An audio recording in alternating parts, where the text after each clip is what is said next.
Hello, dear listeners. Welcome to W Broop. In the fall of 2016, I made a decision that would forever alter the trajectory of my life.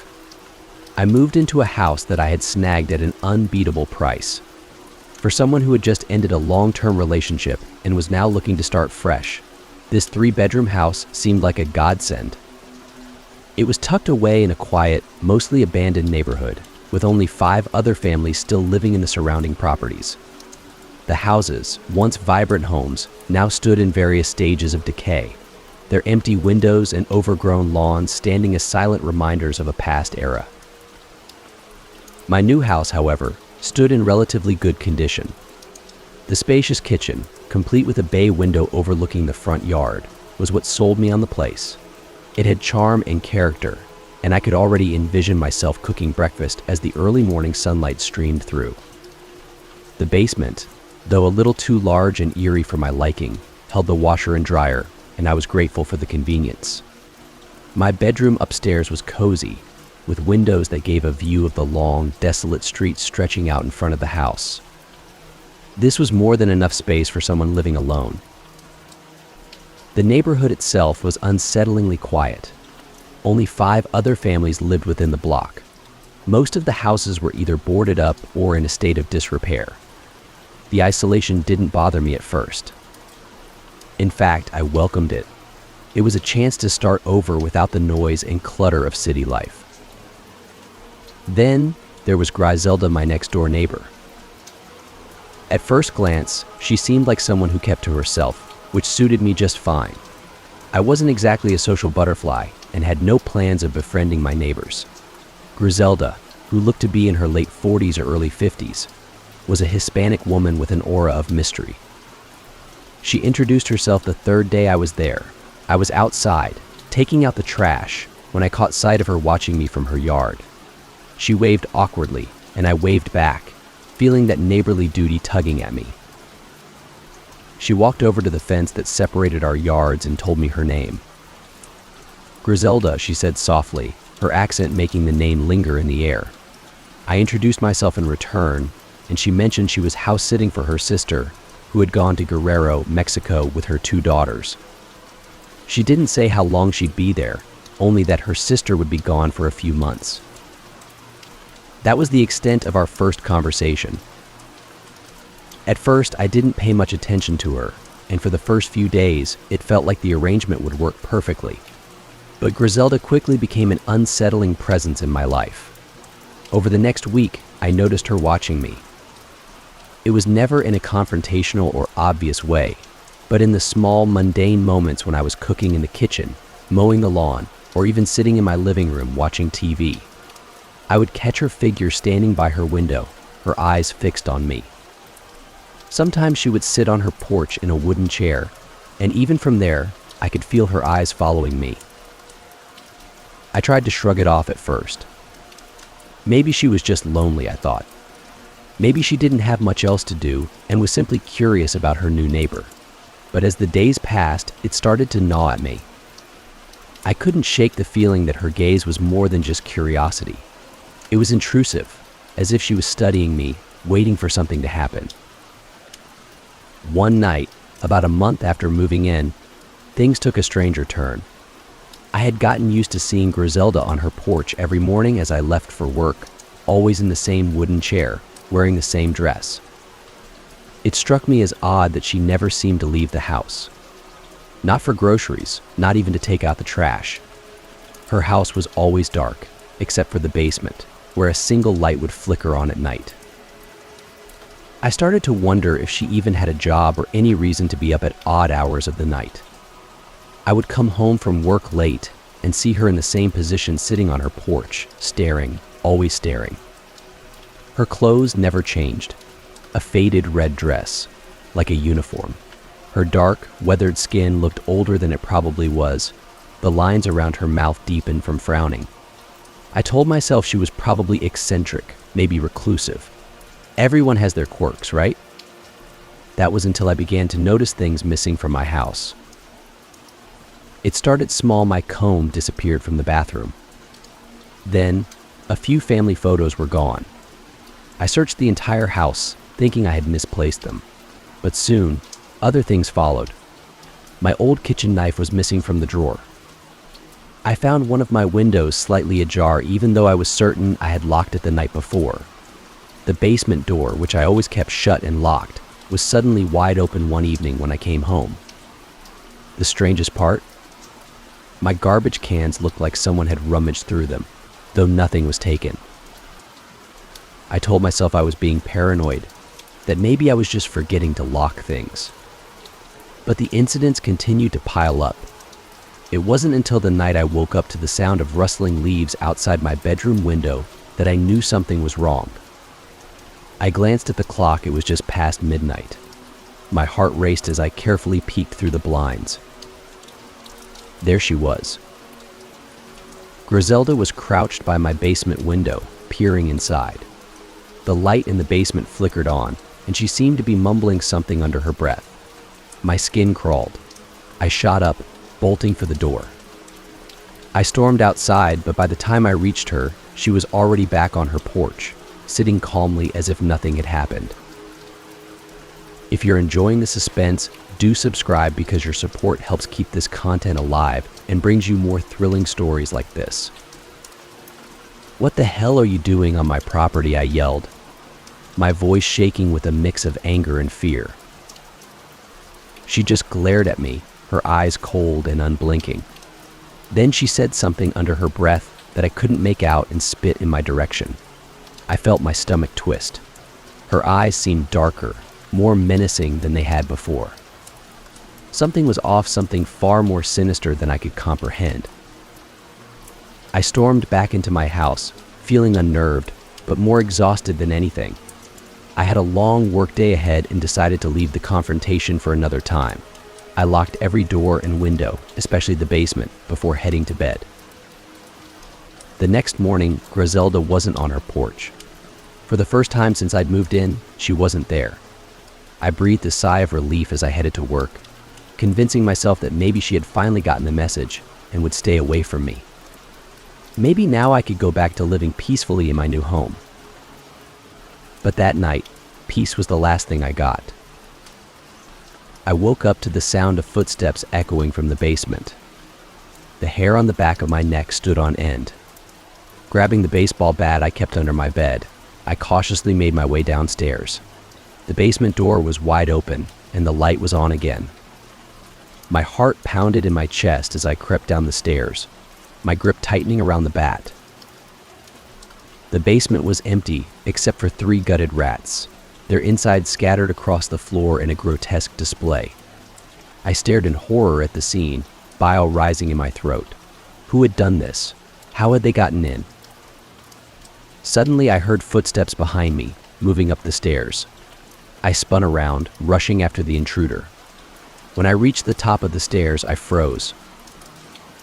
Griselda was sitting at the foot of my bed, completely naked. Blood smeared her hands, her arms, her chest. Her face was a mask of madness, her mouth twisted into a grin as she stared at me. I noticed the blood on her lips and knew she had killed those rats with her teeth. I backed away in terror as she hissed at me, her eyes wide and wild. I slammed the door shut, locking her inside.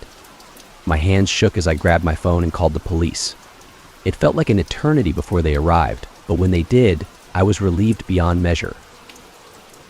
The police discovered far more than I could have ever imagined. Her name wasn't Griselda.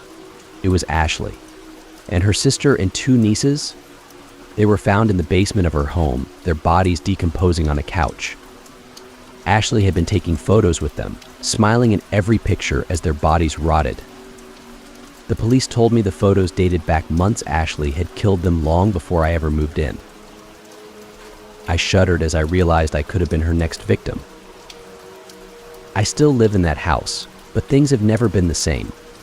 I keep my doors locked, my windows bolted shut, and I never ignore suspicious behavior again. There's an emptiness in the neighborhood now, a hollow feeling that lingers in the air. But most of all, there's a darkness in the basement that I can't shake. It's always watching. The tenant of Loft 6 Billion. I had lived in the same historic building in Denver for close to a decade, It was an old structure, originally two separate mansions, that had been merged together sometime in the mid-20th century. The place had its quirks creaking floors, old pipes that rattled at night, and a musty smell that never seemed to go away no matter how often they renovated. The building had seen its share of uses over the years, from a hospital to a condominium complex. I always found its rich history fascinating, if a little eerie at times. Despite its oddities, the place had charm. Most of the residents were quiet, older folks who had been there for years, much like myself. It was a peaceful place to live, nestled in the heart of Denver's historic district, far enough from the hustle and bustle of the city to feel like a haven. That all changed when the man in Loft 6 billion moved in. He arrived in the middle of the night, lugging heavy trunks up the stairs with surprising ease for someone working alone. I didn't see him at first, only heard the sound of those massive trunks thudding against the old wooden steps. At the time, I thought nothing of it. People moved in and out of the building occasionally, and late-night movers were nothing unusual. But then I started to notice things. The first thing that struck me as odd was that he was always alone. When the moving truck arrived the next morning, 3 men unloaded a set of furniture for him, luxurious pieces that looked out of place in a building like ours. There were no basic necessities like a bed or dining set. Instead, they carried in several large safes, a velvet couch, and a couple of wooden dressers. In those cases, 3 enormous circular cases I had no idea what they were for, but their size and weight made it clear they were important. I remember standing in the hallway as the movers came in and out, quietly watching from the doorway of my apartment, wondering what kind of person would need so many safes and such strange furniture. And then I saw him. He was tall, well-dressed in a suit, his hair slicked back like a businessman from the 1950s. His features were sharp, almost too sharp, as though carved from stone. His eyes were dark, expressionless. He moved with a strange elegance, his posture unnervingly perfect. When he walked past me, I felt a chill, though I couldn't say why. It wasn't that he was overtly menacing, he was polite enough, even giving me a brief nod of acknowledgement, but there was something about him that felt off. That was the first and only time I saw him during the day. In the weeks that followed, he became more of a mystery. He was never home during the day, and when he did return, it was always in the dead of night. I'd hear his footsteps echoing through the hallway around 3 or 4 in the morning, the sound almost hypnotic in its rhythm. He always left before dawn, long before any of the other residents were awake. At first, I tried to ignore it. I chalked it up to him being a night owl, or maybe working an odd job that required strange hours. But then, other things started to happen. The smells were the first thing I noticed. They were faint at first, just a whiff of something unusual as I passed his door on my way out. But over time, the smells became stronger, like rotting fruit, or something far worse. It was as though something was decaying inside his loft, but I never heard any noise to suggest there was an animal or anything else inside. Then came the sounds. Late at night, I would hear faint noises coming from his apartment's soft, muffled thuds, almost like something being dragged across the floor. There were times when I thought I heard voices, but I could never make out the words. The strange static like buzzing that would emanate from his loft at all hours of the night was the worst. It was faint, just barely perceptible, but once I noticed it, I couldn't unhear it. It was always there, like a low, incessant hum in the background. Despite these oddities, I told myself there was no real reason to be concerned. Maybe he was just an eccentric, the kind of person who valued his privacy and preferred to live outside the norm. We'd had our fair share of oddballs in the building over the years, and none of them had ever been any trouble. Still, something about him nagged at me, something I couldn't quite put my finger on. One day, weeks after he'd moved in, I finally crossed paths with him again. It was early evening, and I was returning from a walk around the neighborhood. As I approached the courtyard, I saw him sitting on the grass beneath one of the large oak trees, his shoes off, tie loosened, and jacket draped beside him. He was writing something in a black leather binder, his pen moving rapidly across the pages. I hesitated for a moment before deciding to approach him.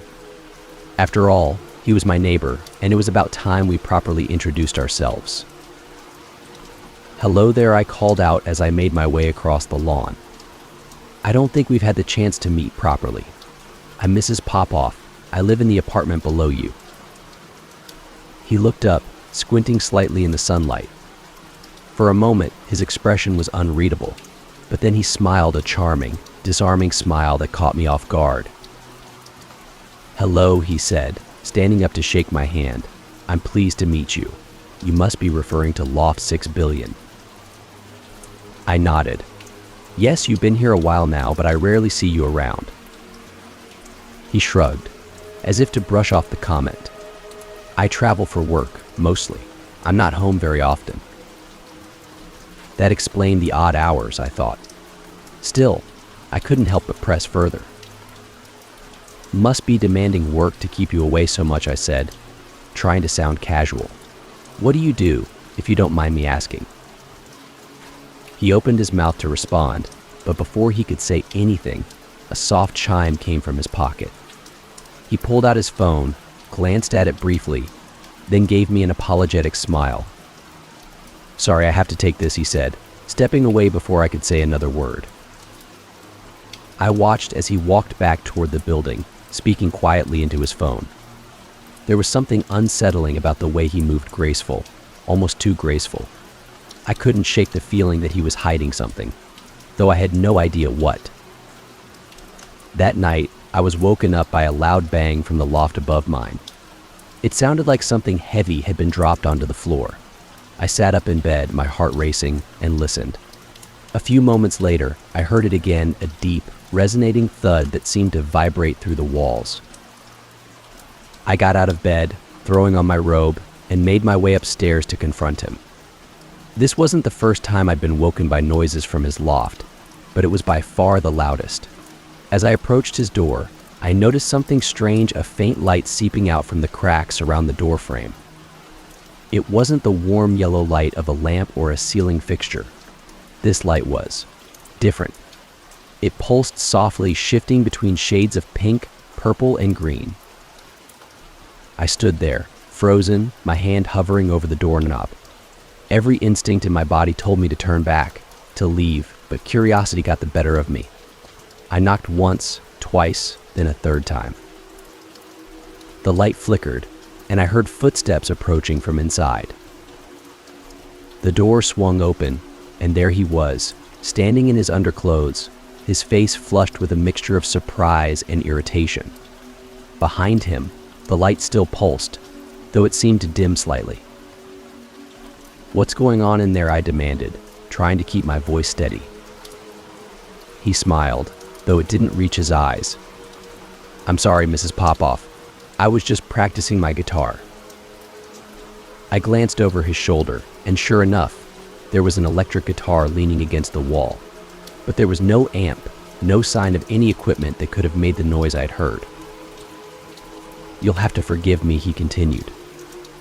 "I'm not very good yet, but I'll make sure to keep it down from now on." I nodded slowly, though I didn't believe a word he said. Something wasn't right. I could feel it in my bones. As I turned to leave, I heard something, a faint, rhythmic ticking sound coming from deeper inside his loft. I glanced back at him, but he was already closing the door, that same disarming smile still plastered on his face. I didn't sleep much that night. The ticking continued, a constant reminder that something strange was happening above me. Over the next few weeks, the noises grew worse.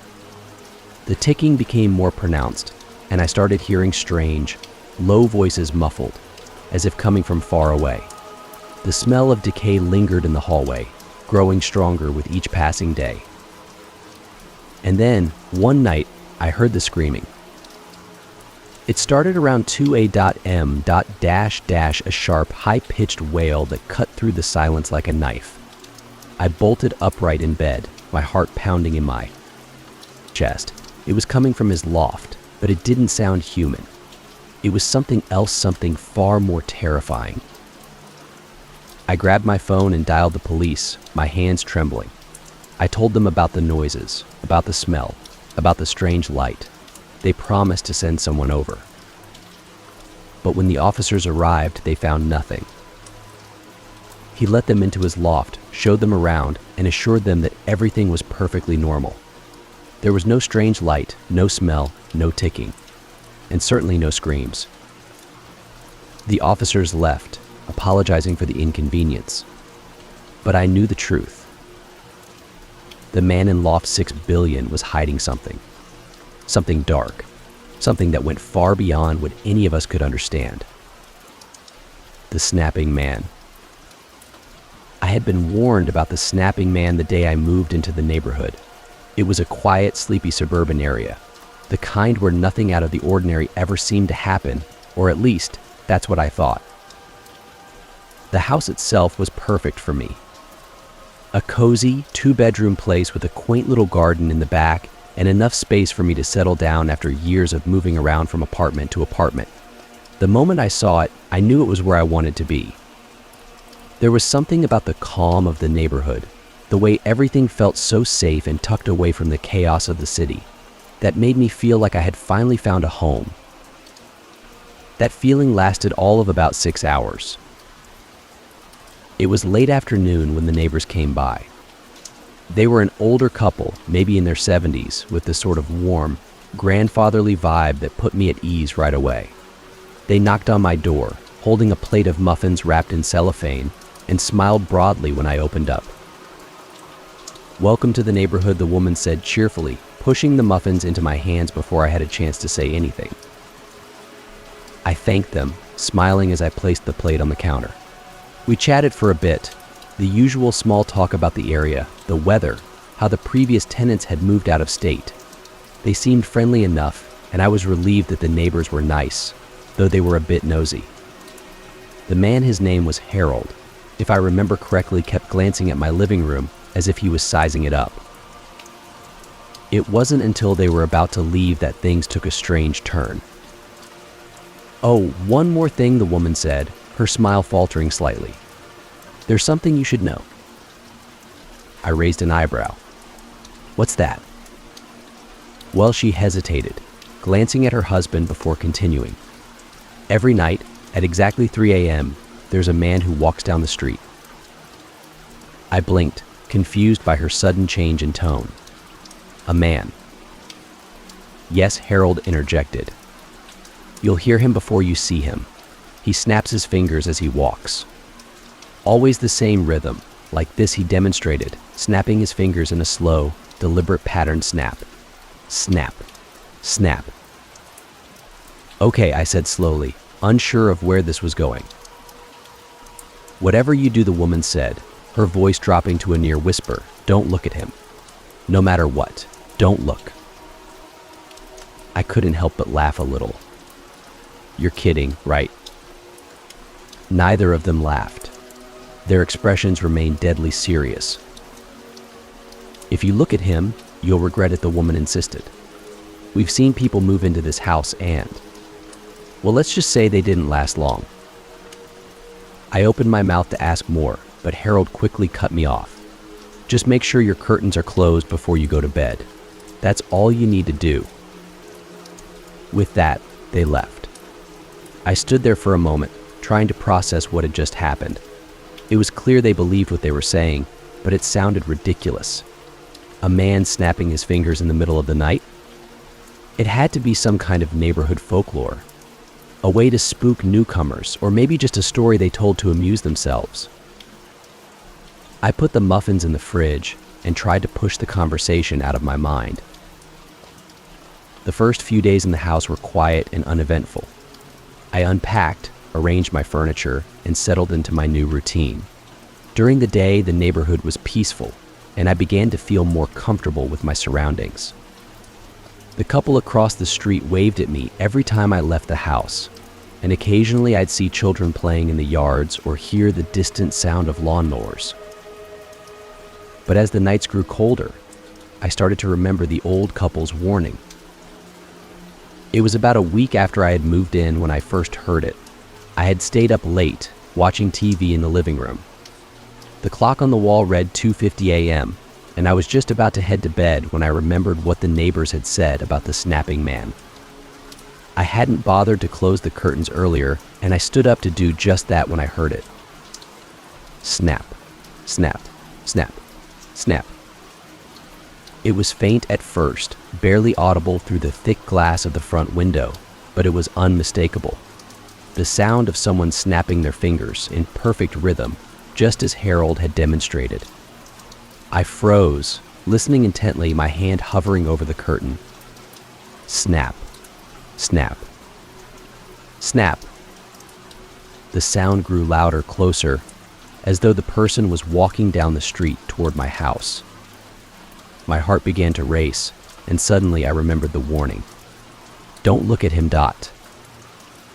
A part of me wanted to laugh it off. It was absurd. What was the harm in looking? It was probably just some drunk guy wandering the neighborhood. But another part of me, an irrational, primal part, felt an overwhelming sense of dread. The air in the room seemed to thicken, and my skin prickled with a strange, cold sensation. Snap. Snap. Snap. The sound was right outside my house now. I glanced at the window. The curtains were still open. My breath caught in my throat as the urge to look became almost unbearable. I felt a deep, insistent pull to peek out, just for a second, to catch a glimpse of the person making the noise. But I couldn't do it. Instead, I stepped back from the window, my heart pounding in my chest. I grabbed the edge of the curtain and yanked it shut, my hands trembling. The snapping continued, now slower, as if the person was standing still in front of my house, waiting for me to look. I squeezed my eyes shut, resisting the urge. It was like the sound itself was daring me, tempting me to peek. But I didn't.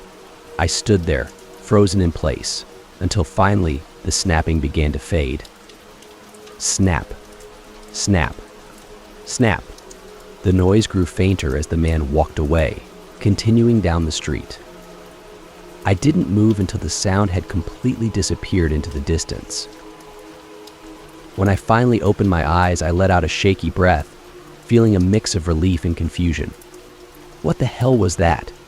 Had I just let a silly warning get to me? Or was there really something off about that man?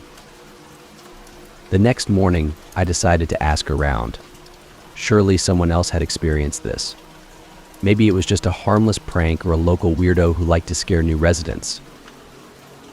I started with the older couple who had warned me. They were sitting on their porch, sipping coffee, when I approached them.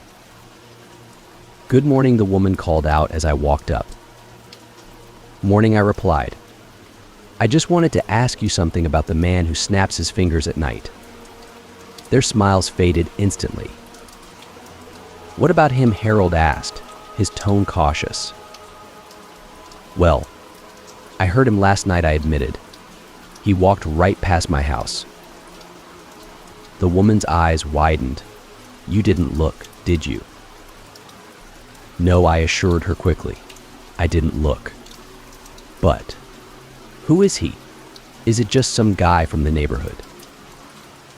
Harold exchanged a glance with his wife before shaking his head. "Nobody knows who he is, but he's been walking this street for as long as we've lived here." "And that's been more than 30 years," the woman added, her voice hushed. My mind raced with questions, but I didn't want to push them too much. They were clearly uncomfortable talking about it, and I didn't want to seem rude. I thanked them for their time and walked back to my house, feeling even more unsettled than before. That night, I made sure to close the curtains long before 3 a.m. rolled around. But sleep didn't come easy. I lay in bed, staring at the ceiling, my thoughts spinning. Who was this snapping man? Why was he walking the streets at night? And why was it so dangerous to look at him? The more I thought about it, the more I wanted answers. I told myself I'd just been spooked by an old urban legend, that there was nothing supernatural about it. But a part of me, the part that had felt that deep, instinctual fear, wasn't so sure. At 2:55 a.m., I heard it again. Snap. Snap. Snap. The sound was softer now, almost tentative, as though the man knew I was listening. I squeezed my eyes shut, pulling the blankets over my head like a child hiding from the monsters under the bed. Snap. Snap. Snap. He was closer now, his footsteps deliberate. I could almost imagine him standing outside my window, his fingers snapping in that same rhythm, waiting for me to make a mistake. For hours, I lay there, listening, my heart pounding in my chest. The snapping echoed in my ears, becoming louder, more insistent. My mind played tricks on me, making me believe that if I opened my eyes, he would be standing at the foot of my bed, snapping his fingers in the same rhythmic pattern. But I never looked. The nights blurred into weeks, and the snapping became a part of my routine. Every night, without fail, he would walk by at 3 a.m., snapping his fingers in that eerie, deliberate rhythm. And every night, I resisted the urge to look. But it was becoming harder. One night, about a month after I'd moved in, I invited a couple of friends over for drinks. Tyler, a goofy, easygoing guy from work, and Amanda, a woman I'd been casually seeing for a few weeks. We spent the evening playing board games, drinking beer, and having a good time. By the time it got close to 3 a.m., I had all but forgotten about the snapping man. That is, until I saw Tyler standing by the window, pulling at the curtains. "What are you doing?" I asked, my heart skipping a beat. I thought I heard something he said, peering out into the darkness. "Is there someone walking down the street?" My blood ran cold. "Tyler, don't look." He turned to me, confused. "Why not? What's the big deal?" I hurried over to him, grabbing his arm and pulling him away from the window. "Just don't, okay? Trust me." Amanda, who had been sitting on the couch, raised an eyebrow. "What's going on?" I quickly explained the story, telling them about the snapping man and the warning I had received from the neighbors. Tyler looked skeptical, while Amanda just seemed amused. "So let me get this straight," Tyler said, crossing his arms. "There's a guy who walks by every night, snapping his fingers, and you're not supposed to look at him. Why?" "I don't know why," I admitted. "But I've never looked, and I'm not about to start." Tyler grinned, clearly not taking it seriously. "Come on, man. It's probably just some loser playing a prank. Let's take a peek." "Tyler, no," I warned, my voice sharp. "Don't even joke about it." He rolled his eyes but stepped away from the window. Fine, I won't look. But I still think it's ridiculous." We sat back down, trying to resume our conversation, but the mood had shifted.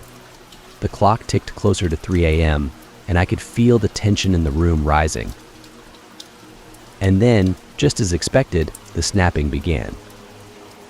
Snap. Snap. Snap. Tyler froze, his eyes widening as the sound drifted through the room. Amanda shot me a nervous glance, her amusement fading. The air grew thick with unease as the snapping grew louder, closer. Snap. Snap. Snap. "He's right outside," Tyler whispered, his voice trembling. I stood up, panic creeping into my chest. "Tyler, don't." But it was too late. In one swift motion, Tyler grabbed the curtain and yanked it open, staring out into the night. The snapping stopped. For a long moment, everything was still. I held my breath, my heart racing, waiting for anything to happen. Tyler didn't move. He just stood there, his back to us, staring out the window in complete silence. "Tyler," Amanda whispered, her voice shaking. "What do you see?" Slowly, Tyler turned around, his face pale, his eyes wide with terror. He's not human," Tyler muttered, his voice barely above a whisper. He's Before he could finish, his body went rigid, his eyes rolling back into his head. His mouth opened in a silent scream as he collapsed to the floor, convulsing. Amanda screamed, rushing to his side as I stood there, frozen in place. The snapping started again, louder this time, coming from right outside the window. Snap, snap, snap. I ran over, slamming the curtain shut and dragging Amanda away from Tyler's twitching body. His eyes were still open, staring blankly at the ceiling, his lips moving silently. The snapping continued, now faster, more insistent, as if the man outside was angry, furious that Tyler had looked. We didn't stay in the house that night. I grabbed Amanda by the arm and pulled her out the door, leaving Tyler behind as the snapping echoed through the empty street. Tyler was never the same after that night. The doctor said he had suffered some kind of seizure, but they couldn't explain why. His eyes were vacant, his mind shattered. He couldn't speak, couldn't move. He was trapped inside his own body, a shell of the person he had once been. I moved out of that house not long after. I couldn't stay there, not after what had happened. The snapping man was real, and I never wanted to hear that sound again. But even now, in my new home, far away from that cursed neighborhood, I still wake up at 3 a.m., listening for the sound of fingers snapping in the darkness.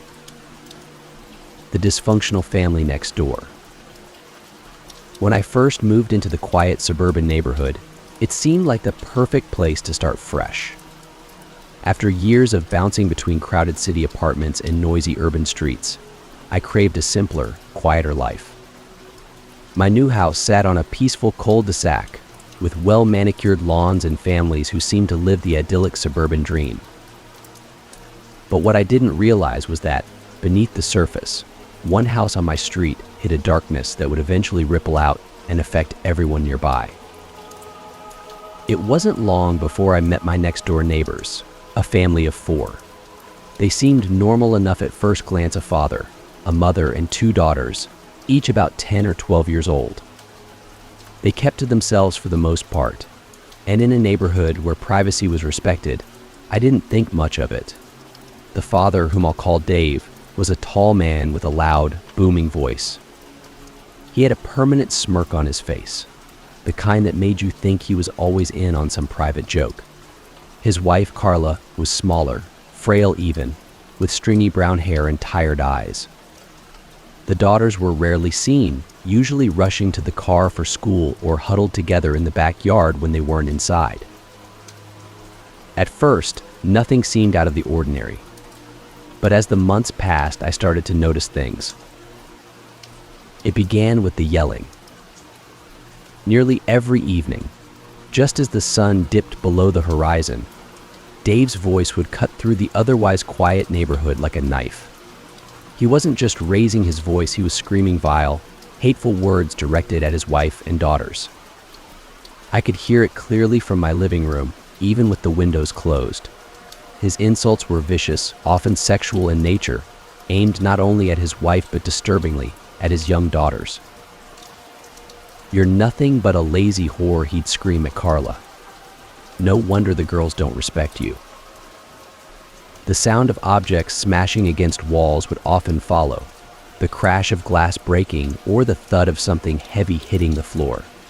It made me uneasy, but I didn't know what to do. I didn't know them well enough to intervene, and I assumed that someone else, a closer neighbor, maybe would step in if things got too bad. But no one ever did. One evening, I was in my backyard, tending to the small vegetable garden I'd started, when I heard the argument spill outside. Dave was in their backyard, screaming at Carla, who was huddled against the side of the house, her arms wrapped around herself as if trying to disappear. The 2 girls stood nearby, silent, their heads down, as if they had long since learned not to intervene. Dave's voice was louder than ever, his face red with fury. "I ought to burn this place to the ground," he shouted, waving a bottle of beer in the air. "Then we'll see how you live without me." I froze, my hands clutching a garden trowel, unsure of what to do. Carla's eyes flicked toward me for a brief moment, her gaze pleading, but she said nothing. She never said anything. It was as if she had given up fighting long ago. A few days later, I learned that Dave had been arrested. I wasn't surprised. One of the other neighbors must have called the police after yet another night of yelling and crashing. But to my disbelief, he was back just a few days later, walking up the driveway like nothing had happened. His arrest didn't seem to have any lasting effect on him or the way he treated his family. The next few months were more of the same. Carla's life seemed to revolve around Dave's mood swings. When he wasn't yelling at her or the girls, he would vanish for days at a time, often returning in the early hours of the morning, drunk and disheveled. His temper seemed to worsen with each passing week. It didn't take long before I noticed that he had started smashing things in the house regularly: kitchen chairs, windows, even the front door. Carla, for her part, seemed to be falling apart. I would see her in the front yard occasionally, standing by the garbage cans, staring blankly into the distance, as if she wasn't really there. Her face grew thinner, her eyes more hollow. And then there were the empty wine bottles scattered around their yard, rolling in the grass like fallen soldiers after a battle. She was drinking herself into oblivion, trying to cope with the nightmare that had become her life. But it wasn't just the drinking. Carla began mixing alcohol with pills. I didn't know what kind of medication she was on, but I often saw her stumbling in the yard, slurring her words, sometimes even yelling at her daughters, who had grown almost as quiet and withdrawn as their mother. And then there were the dogs. Carla owned 2 large dogs, German Shepherds, I think, but she never seemed to take care of them. I would hear them barking constantly, locked up in the backyard without food or water for hours, sometimes days. The stench from their yard was unbearable. I could see it from my kitchen window. Piles of dog feces littered the grass, uncollected for weeks at a time. Flies buzzed around the yard, and the dogs, once energetic and lively, had grown fat and lethargic, their coats matted and unkempt.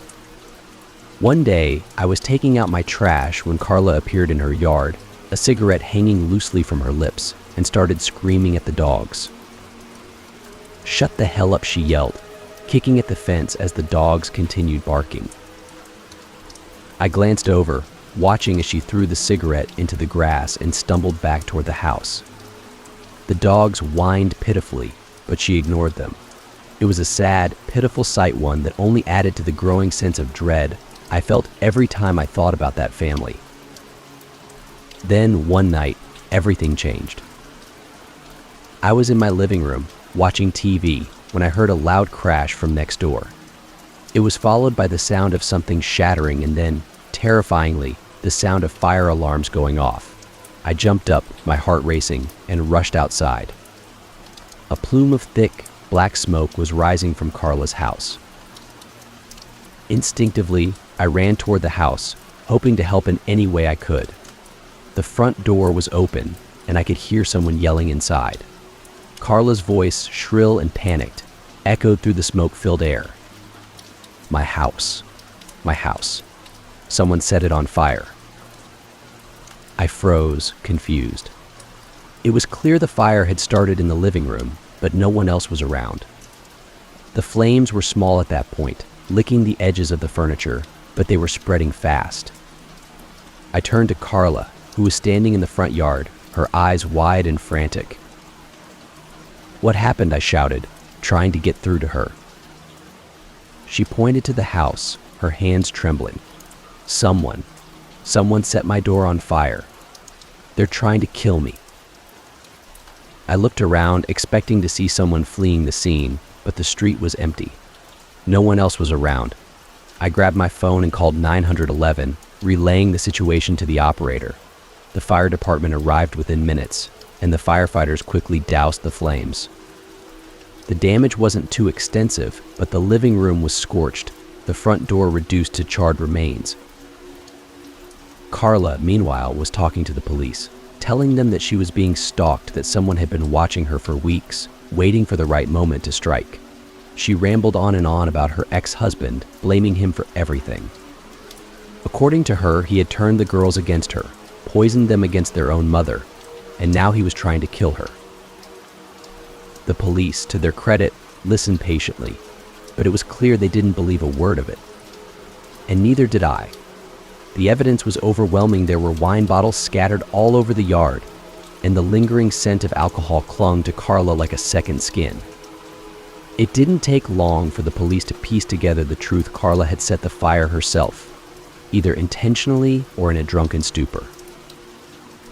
The girls were taken away that night, escorted by Child Protective Services. I watched from my porch as they were loaded into the back of a car, their faces blank and emotionless.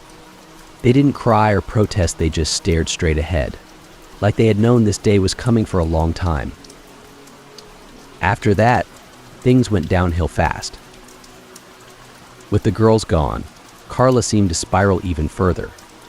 She stopped leaving the house altogether, and the only sign of life was the occasional flicker of light from inside or the distant sound of a TV blaring late at night. The dogs, once noisy and rambunctious, grew silent, confined to the backyard, their howls of hunger fading into pitiful whimpers. I would see her sometimes, wandering aimlessly around the yard in the early hours of the morning, clutching a bottle of wine in one hand and a pack of cigarettes in the other. She had become a ghost of the woman she once was, thin, gaunt, her hair tangled and greasy, her eyes wild and unfocused. Then, 2 weeks later, the police arrived again. This time, they weren't responding to a fire. They had come to break down Carla's door after receiving reports from concerned neighbors that she hadn't been seen in days. I stood on my porch, watching as the officers forced their way inside. What they found was far worse than anything I could have imagined. The house was in complete disarray, trash piled high in every corner, empty bottles littering the floors, and the dogs, now severely overweight and sickly, barely able to stand. Carla was found in her bedroom, lying on the floor, barely conscious. She had fallen at some point, hit her head, the paramedics said, and had been lying there for days, too weak and delirious to call for help. They rushed her to the hospital, but it was too late. She died 3 days later from internal bleeding. The doctors said that if someone had found her sooner, she might have survived, but in the end, no one had been there for her. In the days that followed, I couldn't shake the image of Carla's empty, hollow eyes from my mind. I had never been close to her or her family, but I couldn't help but feel a deep sense of guilt. I had watched it all unfold, and I had done nothing. Sure, I wasn't responsible for what happened, but I had stood by, silent and passive, as that family crumbled into chaos. The house was boarded up not long after, and the dogs were taken to a shelter. The yard, once overgrown with weeds and littered with trash, was now eerily quiet.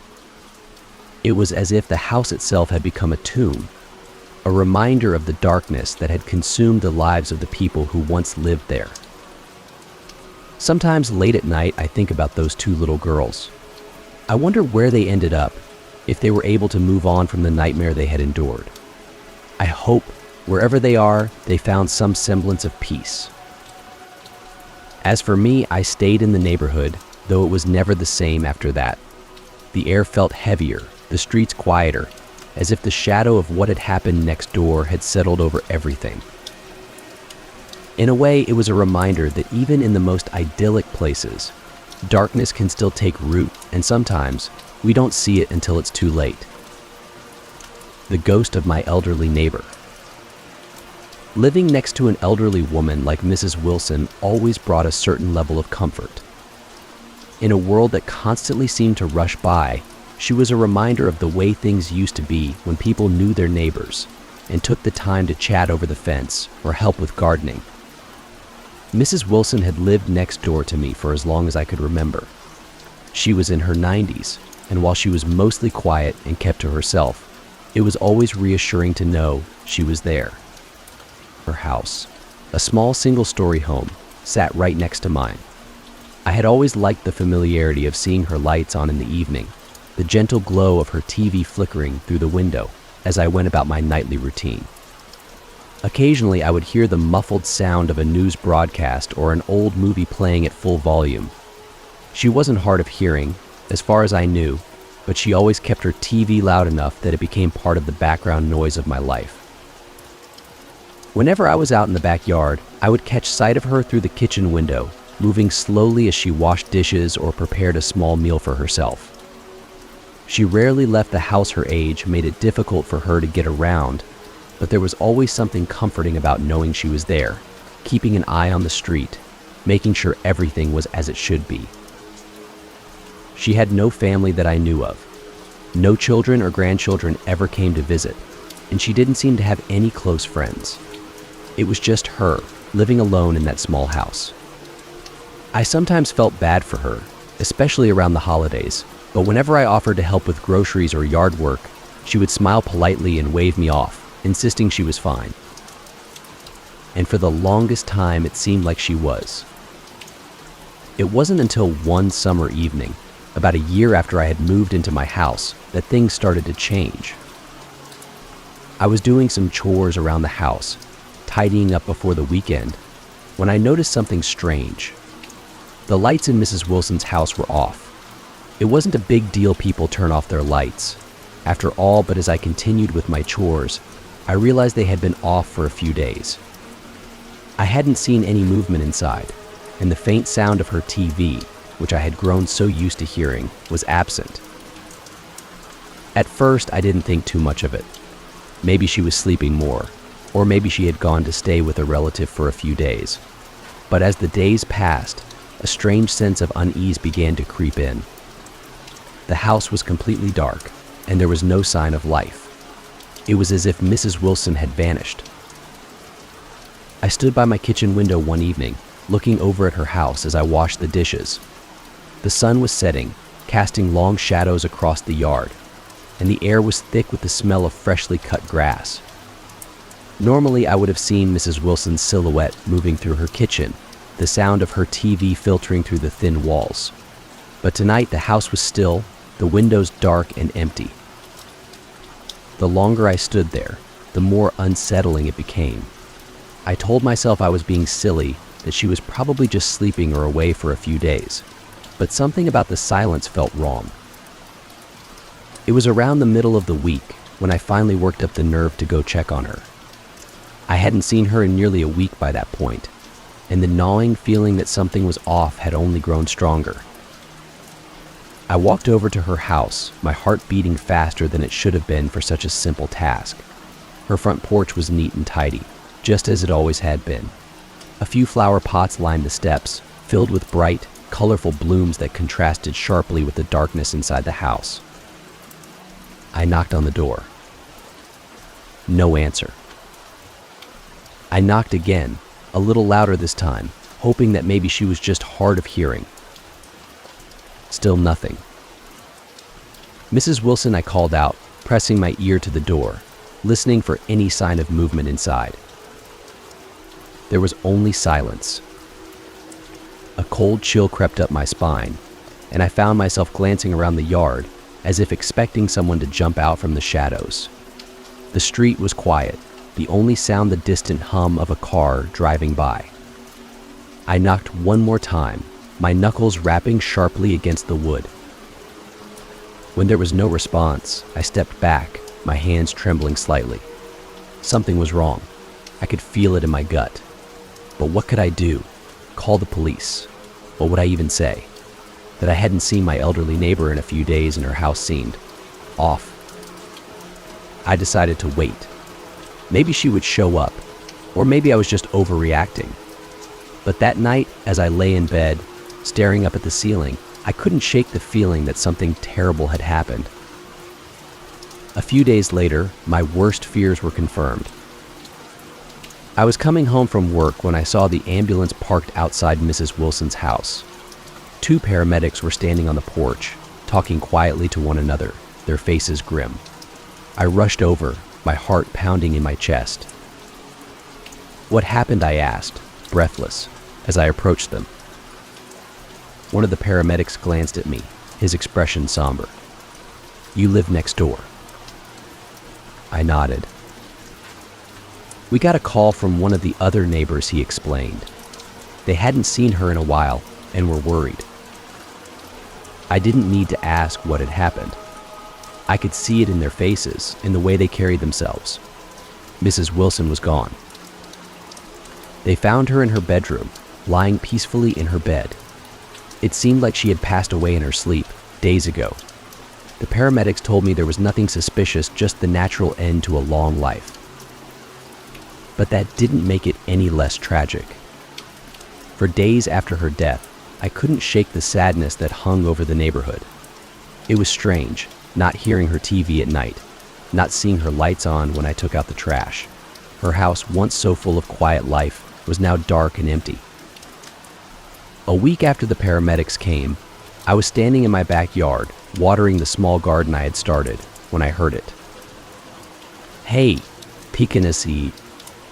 I froze, my hand gripping the garden hose as the water trickled over the plants. It was faint, but unmistakable. A voice, coming from Mrs. Wilson's house. "Hey, how are you?" I slowly turned my head, my eyes locking onto the darkened windows of her house. The curtains were drawn, and there was no movement inside, but I could have sworn I had heard her voice. It wasn't just any voice, it was hers. I swallowed hard, trying to calm the sudden wave of fear that washed over me. Mrs. Wilson was gone. I had seen the paramedics take her away. I knew she wasn't in that house anymore. But as I stood there, staring at the empty windows, I heard it again. "Hey." The voice was fainter this time, almost as if it was coming from deep within the house, carried on the wind. It sent a chill down my spine, and for a moment, I wondered if I was going crazy. Maybe I was just hearing things, I told myself. Maybe it was the wind, or a distant neighbor, But I knew that wasn't true. I had heard her voice clear as day. Over the next few nights, strange things started happening. At first, it was small, almost insignificant. I would hear a faint knock on my wall, like someone tapping lightly from the other side. I brushed it off as the house settling or the wind outside. But then I started seeing things. One night, I was sitting in my living room, reading a book, when I glanced out the window and saw a light on in Mrs. Wilson's house. It was faint, just a dim glow from one of the upstairs rooms. My heart skipped a beat. The house had been empty for a week, and as far as I knew, no one had gone inside since she passed. I got up and walked to the window, pressing my face against the glass as I tried to get a better look. The light flickered, like the glow of an old TV screen, and I could just barely make out the shape of someone moving inside. For a moment, I thought it was just my imagination. I had been thinking about her so much, worrying over what had happened, that maybe my mind was playing tricks on me. But as I stood there, watching the flickering light, I knew I wasn't imagining it. Someone or something was in that house. I tried to rationalize it. Maybe the family had finally come to collect her belongings. Maybe they had left the light on by accident. But deep down, I knew that wasn't the case. The house had been silent for days, and no one had come or gone since she passed. I stood there for what felt like hours, watching the flickering light until finally it went dark. The next morning, I woke up early and decided to walk over to the house. I wasn't sure what I was looking for, maybe just some proof that I wasn't going crazy. The front porch was just as I had remembered it, neat, tidy, untouched. The flower pots still lined the steps, and the windows were still drawn. I walked up to the door, hesitating for a moment before knocking. No answer. I knocked again, harder this time, and listened. Still nothing. I felt a strange mix of relief and disappointment. Of course, no one was home. The house was empty, and Mrs. Wilson was gone. I turned to leave, but as I stepped off the porch, I heard something behind me. A faint, shuffling sound, like footsteps on a wooden floor. I froze, my heart hammering in my chest. Slowly, I turned back toward the door, my eyes scanning the darkened windows. For a moment, everything was silent, and then tap, tap, tap. A light knocking sound came from inside the house, soft but unmistakable. It was as if someone was knocking on the door from the other side, gently tapping against the wood. I stepped back, my pulse racing.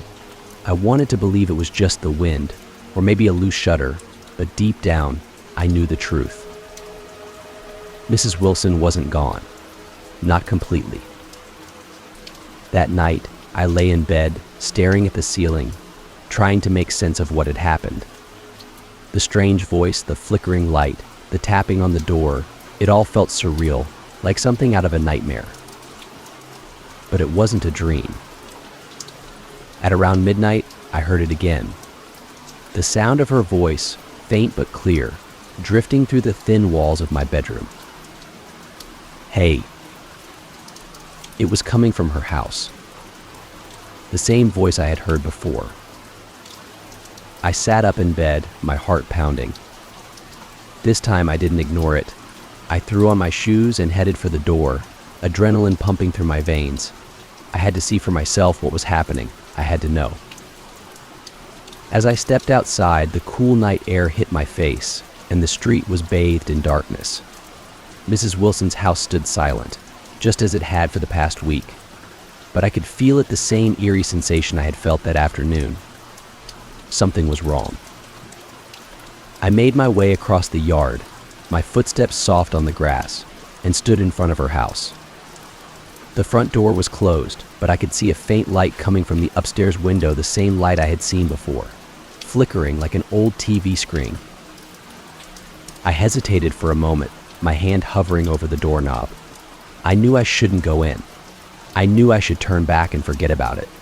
But something inside me pushed forward, a deep, unexplainable urge to know the truth. With a trembling hand, I pushed the door open. The house was dark and still, just as I had expected. The air was thick with the smell of dust and old wood, and I could see the faint outline of furniture covered in white sheets. It was as if time had stopped inside, frozen in the moment. Mrs. Wilson had passed away. I stepped inside, the floor creaking beneath my feet. The sound echoed through the empty house, and for a moment, I felt like I was intruding on something sacred, something I had no right to disturb. But then, from upstairs, I heard it again. Hey, praise, was C. The voice was clearer now, unmistakable. It was Mrs. Wilson's voice. I swallowed hard and made my way toward the staircase, my heart pounding in my chest. With each step, the voice grew louder, more insistent. Hey, how are you? It was coming from the bedroom, the room where they had found her. I reached the top of the stairs, my hands shaking as I pushed open the door. The room was empty. The bed, neatly made, sat in the center of the room, untouched since the day she had died. But the light, the strange, flickering light, came from the small TV in the corner, just as I had suspected. And sitting in front of it, barely visible in the dim light, was the faint outline of a figure. It was Mrs. Wilson. She sat there, just as she had in life, her back to me as she watched the flickering screen. For a moment I couldn't move, couldn't breathe. The sight of her pale, translucent, but undeniably real froze me in place. And then, slowly, she turned. Her eyes met mine, and she smiled. Hey, May, the Vietnam veteran next door. When I first moved into the neighborhood, I was relieved to find it peaceful and relatively quiet. The kind of place where you didn't have to worry about loud parties or rowdy neighbors. Most of the residents were older, many retired, and a few were families with young children. It was a pleasant change from the chaotic city life I had grown accustomed to. But there was one exception, a house at the far end of the street, which had a reputation that I hadn't been made aware of until later. The house belonged to Mr. Harrison, a Vietnam War veteran who had lived there for over 30 years. He was a tall, lanky man with silver hair that seemed to stick out in every direction and deep-set eyes that made him look far older than he actually was. In the beginning, I had no idea about his past or the demons he was battling. but soon enough I would come to understand. The first time I saw him, he was sitting on his porch, a cigarette in hand, staring blankly at the street. He didn't wave or acknowledge me, even though I had waved at him. He just sat there, his expression vacant, like he wasn't really seeing anything at all. I shrugged it off at the time, assuming he was just another grumpy old man. But as the weeks passed, I started to notice things. Strange things. One evening, just after sunset, I was sitting in my backyard when I heard a loud banging sound coming from Mr. Harrison's house. It was so sudden and violent that I jumped, spilling my drink. I looked over at his place, but the house was quiet again. I couldn't see him from where I was sitting, but the noise had definitely come from inside. I debated whether or not to go check on him, but ultimately I decided against it. After all, I didn't know the man, and it could have been anything a dropped piece of furniture, maybe. But the banging didn't stop. For the next few nights, it continued. Each night, around the same time, I would hear the loud, unsettling thud of something heavy being slammed against the walls of his house. Sometimes it was followed by muffled yelling, although I couldn't make out the words. The banging would go on for hours, sometimes deep into the night. It was so persistent that I couldn't sleep. The other neighbors must have noticed, but no one ever said anything. The whole street seemed to treat Mr. Harrison's house as if it were a black hole, something they avoided, pretended didn't exist. Finally, after about a week of sleepless nights, I decided to ask one of the other neighbors about it. His name was Fred, a friendly man in his 50s who lived a few houses down. He was outside mowing his lawn when I approached him. "Hey, Fred," I called out, waving as I walked over. "Got a minute?" Fred stopped the mower and wiped the sweat from his brow. "Sure, what's up?" "I was wondering if you knew anything about Mr. Harrison," I said, nodding toward the house at the end of the street. "I've been hearing some strange noises coming from his place at night." Fred's expression darkened, and he glanced nervously toward the house. "Ah, yeah, Harrison's a bit of a situation around here." "What do you mean?" I asked, curious now. Fred sighed and looked back at me, lowering his voice. He's a Vietnam vet. Saw some heavy combat, from what I've heard. The guy's been through hell and back, you know? And I think it left its mark on him. He has PTSD. "Yeah," Fred said quietly. "He's been dealing with it for as long as I can remember. Most of the time, he keeps to himself, but every once in a while. Things get bad. Real bad. The noises you're hearing? That's him having an episode. I guess the memories get to him. And he starts reliving it all over again. I've called the cops a few times, but they always say the same thing: he's not hurting anyone. And unless he's a danger to himself or others, there's not much they can do." I frowned, unsure of how to respond. "So everyone just ignores it?" Fred nodded grimly. "Pretty much. Look, the guy's been through enough. We don't want to make things harder on him, but yeah, it can get pretty loud sometimes." I thanked Fred for the information and went back home, feeling conflicted. On the one hand, I understood that Mr. Harrison was dealing with trauma, and it wasn't something he could control. But on the other hand, the noises and the yelling were becoming more frequent, and I was starting to worry that something was seriously wrong. That night, I lay in bed, staring at the ceiling, waiting for the inevitable banging to start. Sure enough, around 10 p.m., it began. The same loud, heavy thud, followed by the muffled sounds of someone yelling. But tonight, there was something different, something more urgent about it. I couldn't shake the feeling that this time, Mr. Harrison was in real trouble. I got up, threw on a jacket, and headed outside.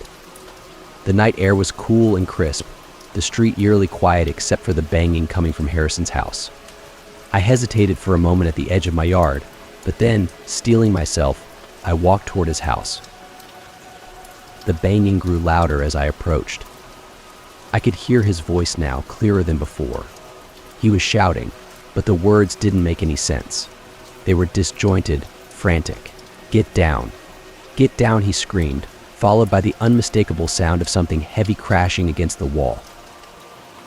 I reached his front porch and knocked on the door, my heart pounding in my chest. "Mr. Harrison," I called out, trying to keep my voice calm. "Are you okay?" There was no response, just more frantic banging and shouting from inside. I knocked again, louder this time. "Mr. Harrison, it's your neighbor. Are you all right?" For a moment, everything went quiet. The banging stopped, and the house fell into an eerie silence. I stood there, my hand still raised to knock, waiting. And then, suddenly, the door flew open. Mr. Harrison stood in the doorway, his face pale and covered in sweat. His eyes were wild, darting around as if he didn't recognize me. He was breathing heavily, and his hands were trembling at his sides. I'm sorry," he stammered, his voice hoarse. "I didn't mean to, I wasn't." "It's okay," I said quickly, raising my hands in a placating gesture. "I just wanted to make sure you were all right." He stared at me for a long moment, and then, as if something inside him broke, he sagged against the doorframe, his whole body shaking. I thought they were coming for me again," he whispered, his voice barely audible. I could hear them. The helicopters, the gunfire. I thought.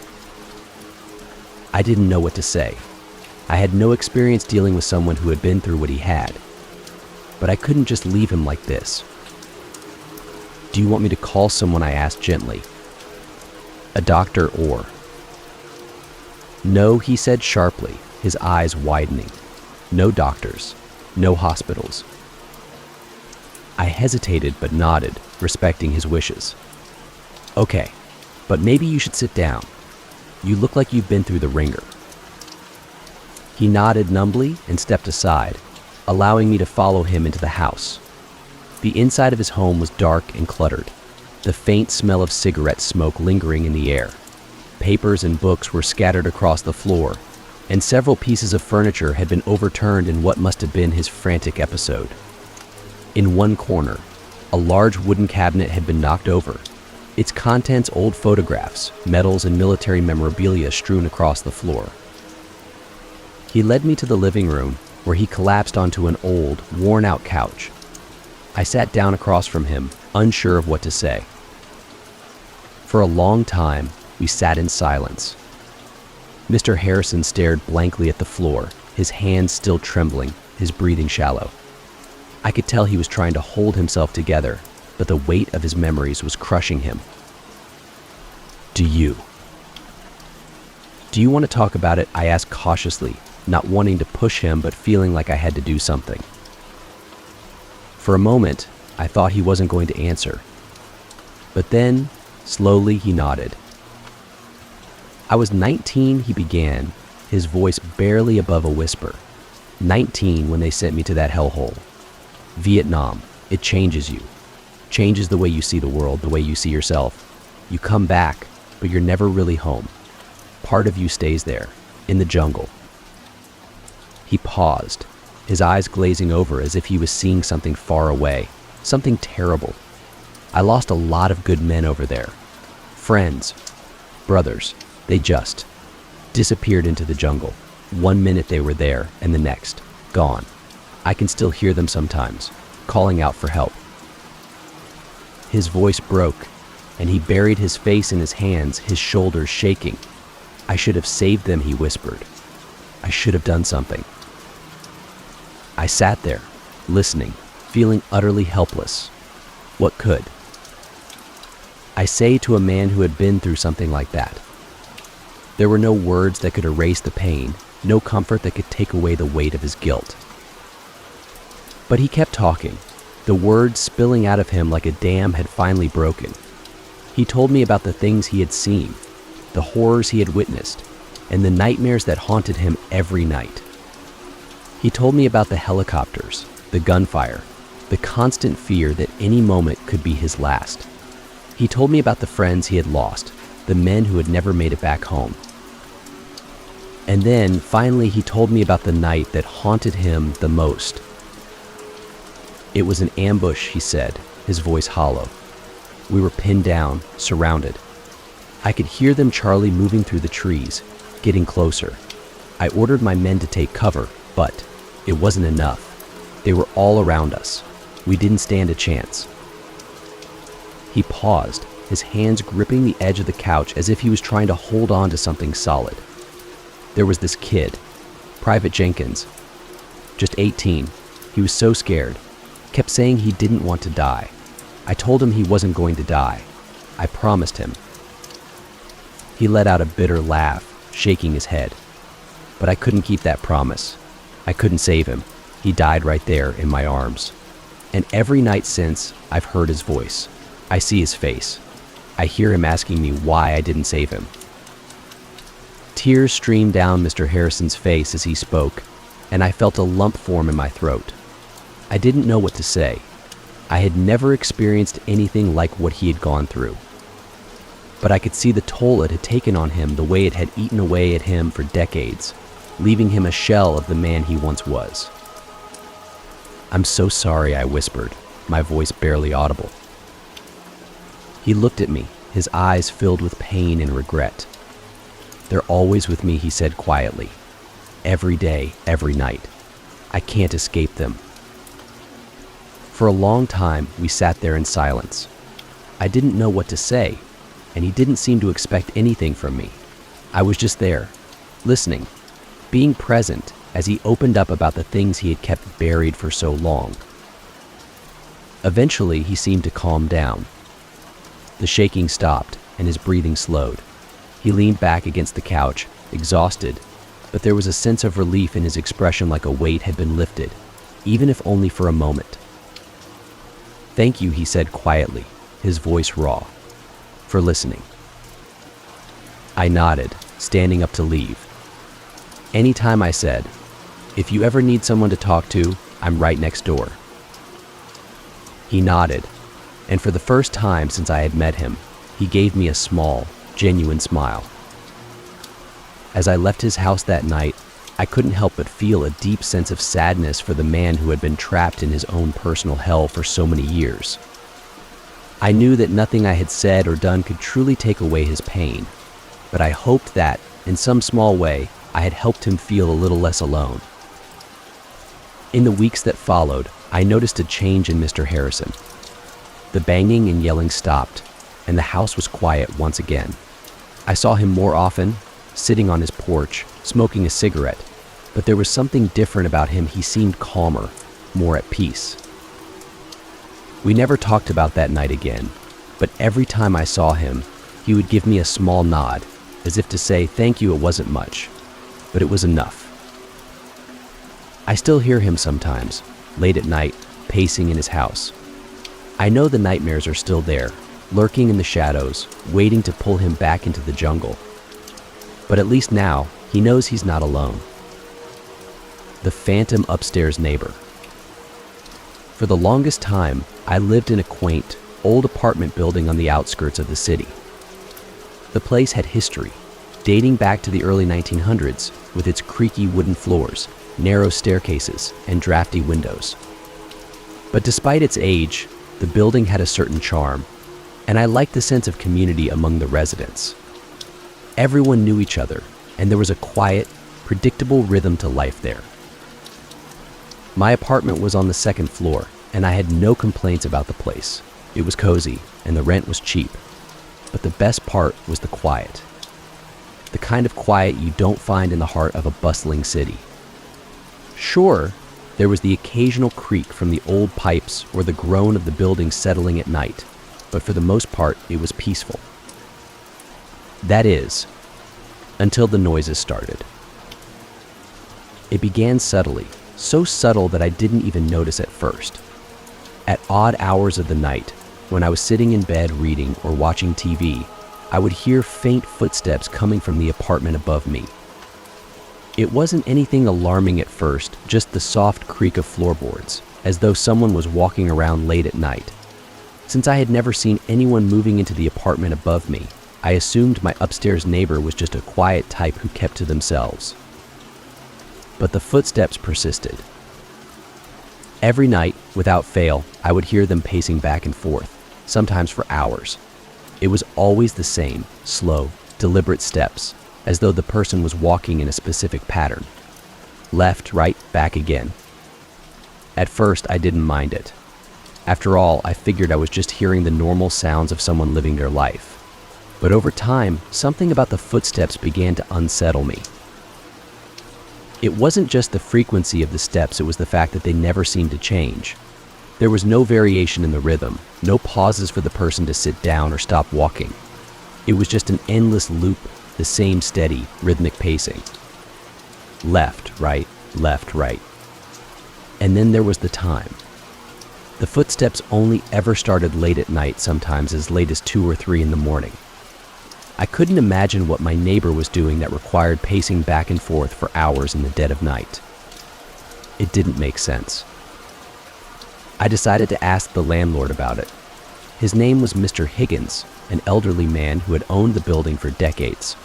He lived on the first floor, just beneath my apartment, and he was always quick to take care of any maintenance issues or concerns the tenants had. One morning, after another sleepless night of listening to the pacing above me, I knocked on his door.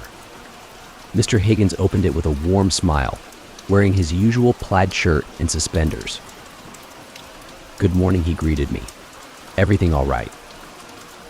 I hesitated for a moment, unsure of how to phrase my question. Yeah, everything's fine," I began. "I just wanted to ask you something about the apartment above mine." Mr. Higgins raised an eyebrow. "The apartment above you? What about it?" "Well," I continued, "I've been hearing footsteps at night. Like someone's walking around up there. It's been going on for weeks now, and it's getting a little hard to sleep." His expression changed slightly, a flicker of confusion passing over his face. "Footsteps? At night?" "Yeah," I said, nodding. "Around 2 or 3 in the morning. It sounds like someone's pacing back and forth." Mr. Higgins frowned and scratched his chin. "That's odd," he muttered, mostly to himself. "What's odd?" I asked, suddenly feeling a bit uneasy. "The apartment above yours," he said slowly, "has been vacant for nearly 6 months now." I blinked, taken aback. Vacant. "But I hear someone up there every night." He shook his head. "No one's been living up there since the last tenant moved out. The place is empty." A chill ran down my spine. "Are you sure? I mean, I hear the footsteps almost every night." Mr. Higgins nodded firmly. "I'm positive. I would know if anyone had moved in." My mind raced, trying to make sense of what he was saying. It didn't seem possible. I had heard the footsteps, clear as day, or rather, clear as night. But if the apartment was empty? Maybe it's just the building settling, he suggested, trying to offer an explanation. These old buildings make all sorts of noises, especially at night. I nodded, though I wasn't convinced. Yeah, maybe that's it. But deep down, I knew that wasn't it. That night, as I lay in bed, I couldn't stop thinking about what Mr. Higgins had said. The apartment above mine was supposed to be vacant. So who or what was pacing up there? As if on cue, the footsteps began again. That same steady, rhythmic pacing. Left, right, right. I squeezed my eyes shut, trying to block out the sound, but it was impossible. The creaking floorboards echoed through my apartment, as though the person were walking right above my head. I grabbed my phone and checked the time. 3:12 a.m. The footsteps continued, unrelenting. Suddenly, a thought occurred to me. What if I went up there? What if I went to the apartment and checked it out myself? Maybe there was some kind of logical explanation. Maybe Mr. Higgins had forgotten about a new tenant, or maybe there was something else causing the noise. The idea of going upstairs in the middle of the night, especially after what Mr. Higgins had said, made my skin crawl. But at the same time, I couldn't shake the feeling that I needed to know. I needed to see for myself what was going on. I threw on a jacket and stepped into the hallway, my heart pounding in my chest.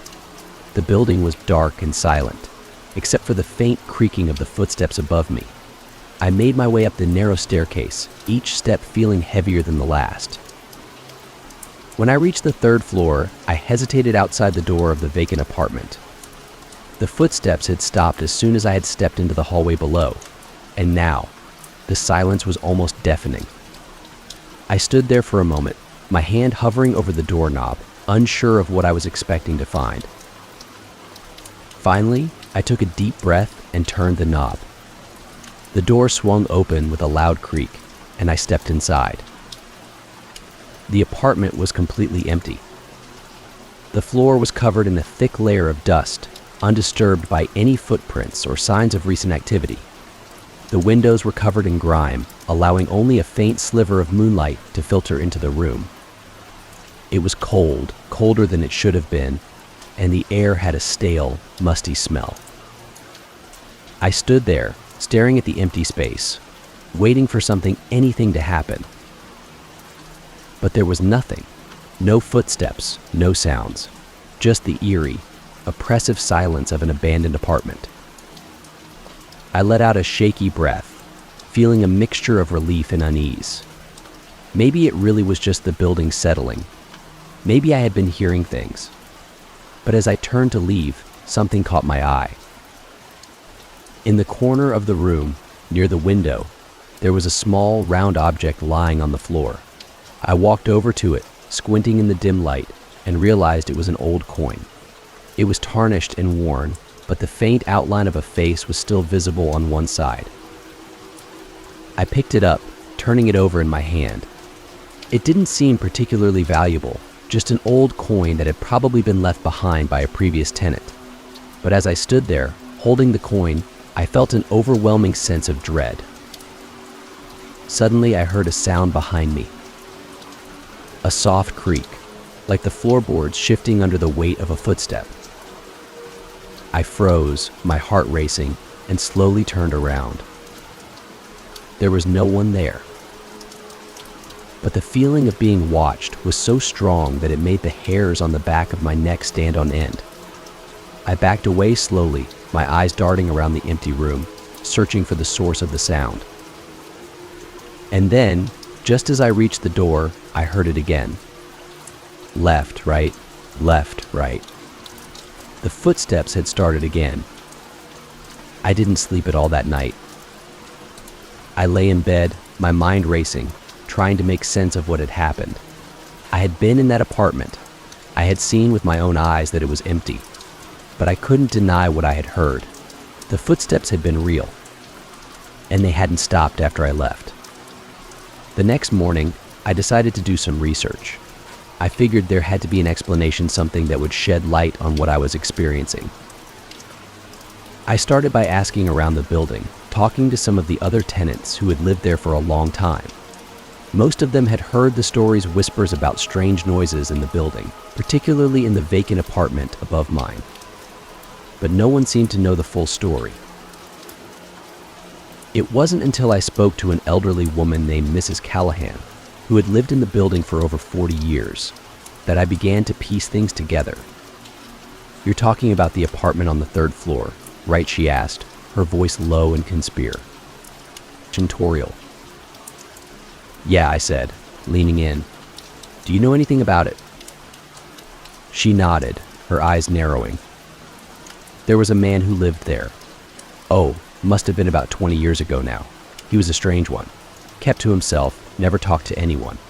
But you'd always hear him pacing at night. Left, right, back and forth. Drove the whole building crazy." I felt a chill run down my spine. What happened to him? Mrs. Callahan leaned closer, lowering her voice to a whisper. "One day he just disappeared. No one ever saw him leave, and the landlord never found any trace of him. His apartment was empty, just like he'd never been there at all. But some people say he never really left." I swallowed hard, trying to process what she was saying. "What do you mean?" She shrugged, a small, knowing smile playing on her lips. "They say he's still there, pacing, walking back and forth, night after night." I left Mrs. Callahan's apartment feeling more unsettled than ever. The idea that the footsteps I was hearing could belong to a ghost of man who had vanished from the building decades ago seemed absurd. But at the same time, I couldn't deny what I had experienced. The footsteps continued every night, growing louder and more persistent. It got to the point where I couldn't sleep at all. I would lie in bed, listening to the endless pacing above me, feeling like I was losing my mind. One night, I decided I couldn't take it anymore. I packed up a bag and left the apartment, staying with a friend for a few days to clear my head. When I returned, the building was quiet. For the first time in weeks, I didn't hear the footsteps. But as I lay in bed that night, staring at the ceiling, I couldn't shake the feeling that something was watching me. The air felt heavy, oppressive, and the silence was almost worse than the footsteps had been. And then, just as I was drifting off to sleep, I heard it. Left, right, left, right. The footsteps had started again. But this time, they weren't coming from the apartment above me. They were coming from right outside my door. The Night Walker. When I moved into the neighborhood, it didn't take long to notice how quiet and well-kept everything was. The street was lined with charming single-family homes, each with perfectly manicured lawns and neat rows of flower beds. My house was on the corner, with large bay windows facing the street. I loved the view, especially in the mornings when the sun streamed in through the blinds. But as peaceful as it seemed, there was something about my new neighborhood that I couldn't quite put my finger on. The first few weeks went by without incident. I introduced myself to the neighbors, got settled into my new routine, and enjoyed the calm that came with suburban living. It wasn't until one late night that things took a strange turn. I had just come home from a long day at work, and I was exhausted. It was already past midnight, and I was in the kitchen, making myself a late-night snack, when I noticed something strange. The blinds in my living room were open, and for some reason I hadn't noticed it until that moment. I usually close the blinds every evening, a habit I had developed after years of living in the city, where privacy was a luxury. But tonight, I had somehow forgotten. The thought of someone being able to see into my home from the street gave me an odd sense of unease. I quickly walked over to the window to close the blinds, and that's when I saw him. A man was standing in the middle of the street, directly across from my house. He was just standing there, motionless, staring right at me. I froze. The man didn't move. He was tall, with broad shoulders, and he wore a long, dark coat that billowed slightly in the wind. His face was shadowed, and I couldn't make out any details, but I knew he was looking at me. I quickly stepped away from the window, my heart pounding. I didn't know what to do. Should I call the police? Should I confront him? Instead, I decided to wait. I peeked through the edge of the blinds, hoping he had moved on. But he was still there, standing in the same spot, staring up at my house. The street was empty and eerily silent, except for the distant hum of a car passing by on a nearby road. After what felt like an eternity, the man finally turned and walked down the street, disappearing into the darkness. I let out a shaky breath, my body still tense. It was probably nothing, I told myself. Just some guy walking home late at night. Maybe he'd had too much to drink, and that's why he was standing there so weirdly. But something about the way he had looked at me or hadn't rather unnerved me. It felt like he was watching, waiting for something. I closed the blinds and locked all the doors before heading to bed, trying to shake the uneasy feeling that lingered in the pit of my stomach. The next morning, I brushed off the encounter as a one-time thing. I told myself it was just my imagination getting the better of me. But that night, it happened again. It was around 2 a.m. when I heard a soft tapping sound.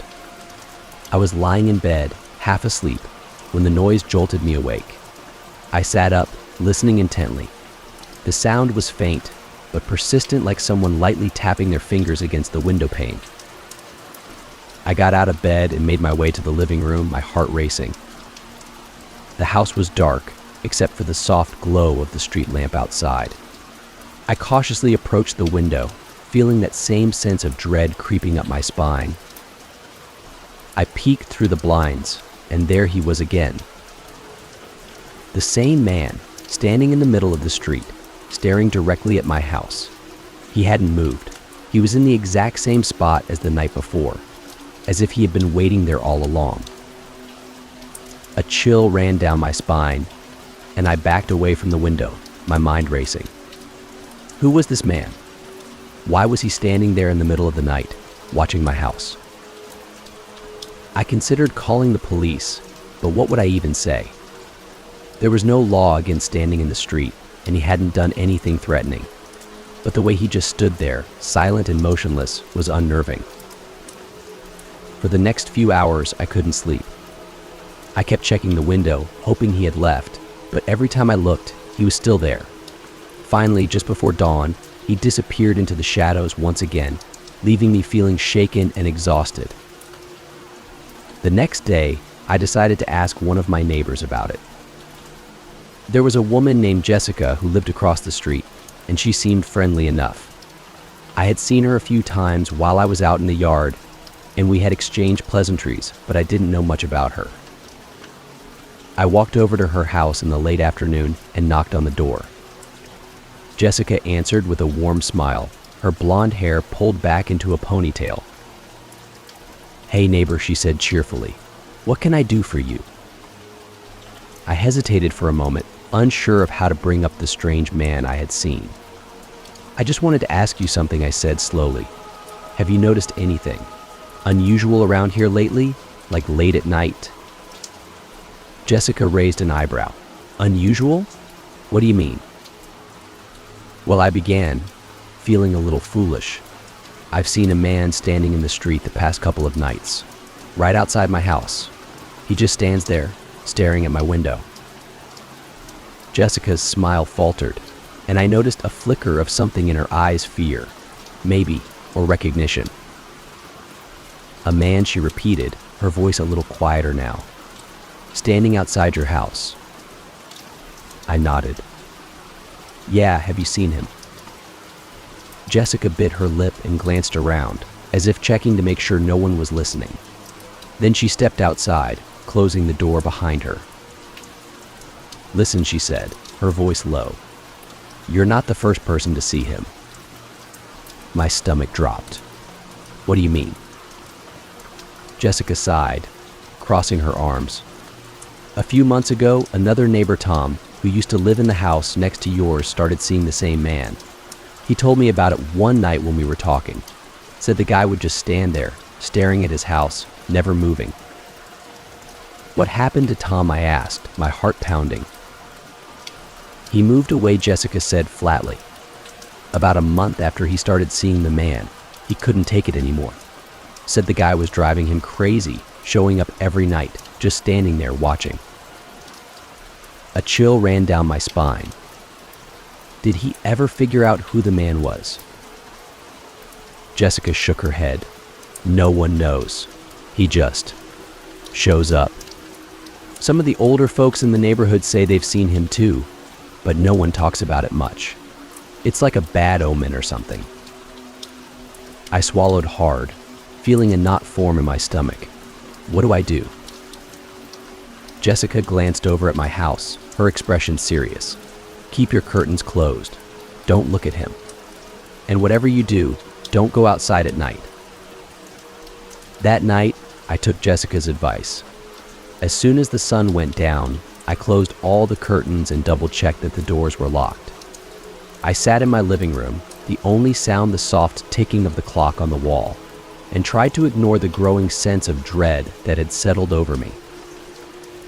But as the hours passed, the tension became unbearable. I couldn't stop thinking about the man. Was he out there now, standing in the street, watching? Was he waiting for me to make a mistake and look out the window? Finally, just after 2 a.m., I couldn't take it anymore. I had to know. I crept to the living room window, my hands trembling, and slowly, carefully peeked through the edge of the curtain. My heart nearly stopped. There he was, standing in the exact same spot, staring at my house. His dark coat billowed slightly in the wind, but he didn't move. He didn't move. He didn't make a sound. He just stood there, watching. I quickly closed the curtain, my pulse racing. I could feel the panic rising in my chest, and I had to fight the urge to run out of the house and confront him. But something deep inside me, some primal instinct, told me not to. Don't go outside. Don't let him see you. For the rest of the night, I sat in the dark, my heart pounding in my ears. I didn't sleep. I didn't dare look out the window again. And finally, just before dawn, the man disappeared once more. Over the next few days, I tried to avoid thinking about the man.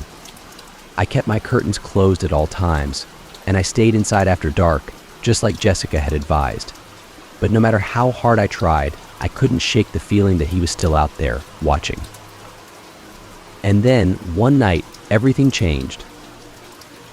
It was just after midnight, and I was sitting in the living room, trying to distract myself with a book, when I heard a soft tapping sound coming from the window. My blood ran cold.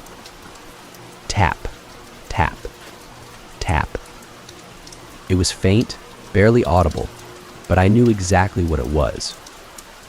The man was outside my window. I froze, every muscle in my body tensed. I knew I shouldn't look. I knew I shouldn't go outside, but the tapping continued, growing more insistent. Tap, tap, tap. I couldn't take it anymore. Slowly, I got up from the couch and made my way to the window, my heart pounding in my chest. I reached for the curtain, hesitated for a moment, and then, against my better judgment, I pulled it aside.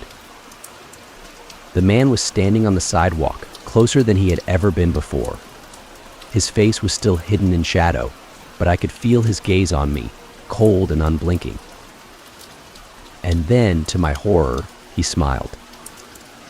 I slammed the curtain shut and backed away, my hands shaking. I didn't know what to do. My mind was racing, and I could feel the panic rising inside me. Why was he here? What did he want?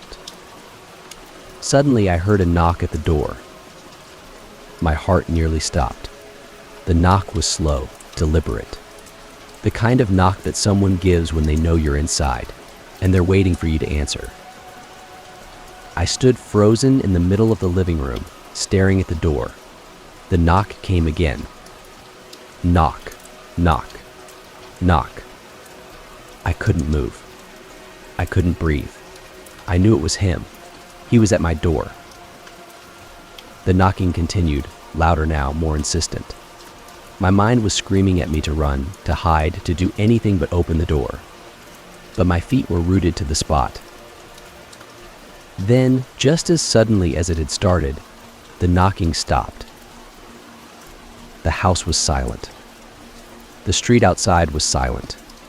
I waited, holding my breath, listening for any sign of movement. But there was nothing.